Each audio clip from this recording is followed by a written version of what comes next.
Bienvenidos a En Positivo, un podcast de GESIDA para hablar del VIH sin silencios, sin estigma y con más información que nunca. Ciencia, historias y preguntas que merecen ser escuchadas. Adelante, doctor.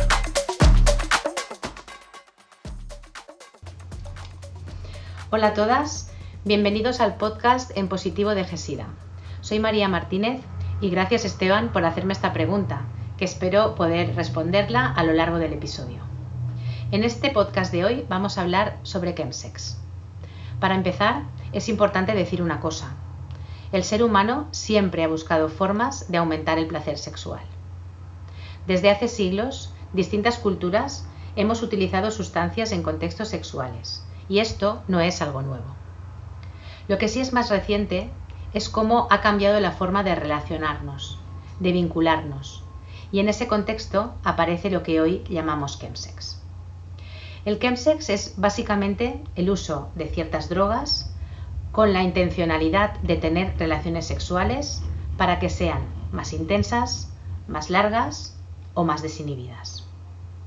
Suele darse sobre todo en hombres que tienen sexo con hombres, aunque no es exclusivo de este colectivo, porque también se extiende a personas trans y personas no binarias. ¿Y no existe chemsex en heterosexuales? Podríamos decir que existen otros usos sexualizados de sustancias, pero hasta el momento el chemsex se ha consensuado que tiene estas características específicas: el tiempo, la intencionalidad y el grupo que lo practica, por el impacto que está teniendo en la manera de relacionarse y de vivir la sexualidad en este colectivo. Por eso decimos que no es solo consumir y tener sexo. Es un fenómeno social, cultural y relacional. Es un fenómeno muy visible, pero también muy estigmatizado. En los últimos años, el chemsex ha generado mucho interés y también mucho morbo. Aparece en medios, en redes, muchas veces desde el sensacionalismo. Y eso tiene un problema, que genera estigma. Y cuando hay estigma, hay silencio. Y cuando hay silencio, no hay visibilidad. Y es más difícil cuidar. Como sociedad, necesitamos hacer un esfuerzo, entender antes que juzgar. Para entender el chemsex hay que saber que la práctica cumple una función en el individuo y que las personas que lo practican describen distintas motivaciones. Por un lado, motivaciones que tienen que ver con el placer, aumentar la intensidad sexual, que las relaciones sean más largas, estar más desinhibido. Pero también tiene que ver mucho con sentirse conectado, sentirse aceptado, pertenecer a un grupo. Y en algunos casos es una forma de gestionar emociones o situaciones difíciles, como pueden ser la soledad, el estigma, la discriminación por vivir una sexualidad que es disidente de la norma, o por vivir con VIH, o por inseguridad, o por haber vivido situaciones de abuso o discriminación en el pasado. Si no entendemos esto, es muy difícil acompañar. Hay que decir que no siempre el chemsex es problemático o tiene consecuencias problemáticas. Y esto es difícil decirlo desde el punto de vista de un profesional sanitario o desde alguien que no ha consumido nunca. Y además esto nos puede generar una barrera a la hora de abordarlo. Sabemos que el consumo de sustancias en general tiene efectos negativos para la salud. Algunas sustancias más que otras, dependiendo de la frecuencia, del tipo de sustancia, de las vías. Pero también es cierto que vemos consumos que no tienen consecuencias problemáticas. Y un punto clave que determina si hay problema o no, no es tanto la práctica en sí, sino el impacto que tiene en la vida de la persona a diferentes niveles. Y es ahí donde tenemos que estar atentos.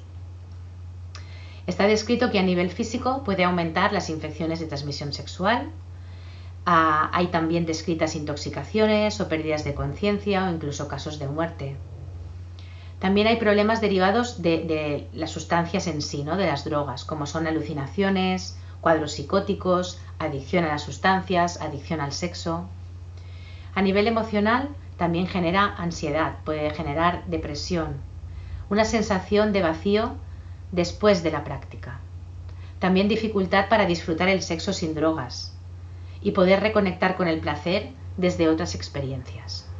Y en estos contextos, el consentimiento también puede volverse más difuso y pueden darse situaciones de violencia que no siempre son fáciles de identificar. A nivel social también se puede producir un aislamiento, conflictos personales, conflictos con la familia, impacto en la vida laboral, económica, personas que pierden la vivienda. Por eso hablamos de consecuencias problemáticas en salud en general, en este sentido amplio.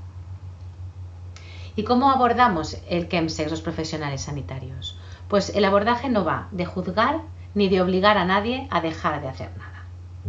Como dice uno de los usuarios que seguimos en nuestro hospital, a veces es más difícil contárselo a un médico que a un amigo, porque es el qué dirá, cómo me tratará. Y esa barrera, esa distancia que existe entre los pacientes y el personal sanitario en general, debemos saber cómo eliminarla. Abordar el chemsex va de identificar, entender y acompañar. Hoy en día sabemos que lo que funciona es escuchar, informar, reducir riesgos y adaptar el apoyo a cada persona. Y eso implica trabajar con diferentes equipos, con diferentes profesionales, con médicos, enfermería, psicólogos, trabajadores sociales y, muy importante, trabajar con las entidades comunitarias. Porque muchas veces el apoyo más potente viene de personas que han pasado por lo mismo y además nos ayudan a los profesionales sanitarios a formarnos y a tener competencias para poder acompañarlos mejor desde los servicios públicos. Una pregunta habitual que podemos tener es ¿qué hacer si conocemos a alguien que está practicando chemsex? Podemos encontrar esta información en diferentes entidades comunitarias y en general las recomendaciones pasan por no juzgar para no romper el vínculo. Es normal estar muy preocupados.